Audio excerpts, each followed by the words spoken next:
টর্চারের কথা যদি বলি, সেটা অনেক রকমের টর্চার। প্রধান টর্চার আমি বলবো মেন্টাল টর্চার।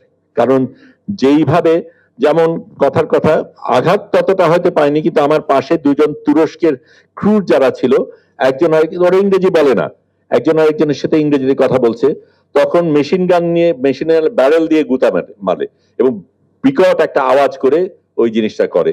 তো ওই ধরনের জিনিসগুলি হচ্ছে। তারপরে যেটা করা হয়েছিল, আমি অল্প কিছু অংশ বলি, যে আমরা যখন জাহাজ থেকে নামি, তখন আমাদের প্রত্যেককে তিনজন একেবারে উপর করে হাত অনেক পেছনে নিয়ে মাথা নামিয়ে নিয়ে যায়। আমাদের কারো কারো ক্ষেত্রে ওই ওই প্লাস্টিকের ইজুলি যে হয় না, যে হাত জিপলকের মতন একটা জিনিস থাকে যেটা দিয়ে হাত বাঁধে, ওই জিনিসগুলি করা হয়। তারপরে আমার পাশে ইয়াসিন নামে একজন, ইয়াসিন না, আলী আলী নামে একজন ভদ্রলোক ছিলেন, টুনিসিয়ান।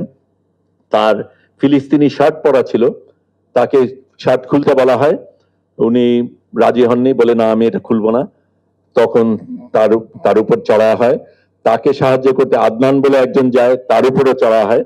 এবং তারপরে আমাদের মানে হাঁটু গেড়ে বসানো যেভাবে হয়, ওইটা আমার জন্য অন্তত বেশ কষ্টকর ছিল। আমার এমনিতেই একটু সমস্যা হয়, কিন্তু প্রায় 2 ঘন্টা আমরা উবু হয়ে মাথা নিচু করে ওইভাবে ছিলাম।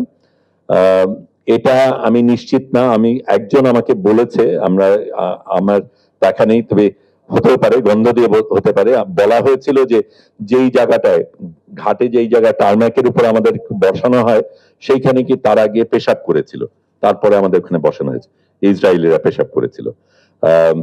তারপরে আমার জন্য যেটা সবচেয়ে খারাপ লেগেছে সেটা হচ্ছে, আমার তো পাসপোর্ট ছিল, তা পাসপোর্ট নিয়ে সে সেই মাটির মধ্যে পাসপোর্টটাকে ফেললো, যেটা আমাকে সবচেয়ে বেশি বলবো আঘাত করেছে। ফিজিক্যাল আঘাতের চাইতে সেটা আমাকে বেশি লেগেছে। আমি ওটা নিয়ে আবার নিয়েছি, আমার থেকে কেড়ে নিয়ে আবার ফেলেছে, আমি আবার নিয়েছি, আবার ফেলেছে, এবং তারপরে আমার উপরে চড়াও হয়েছে।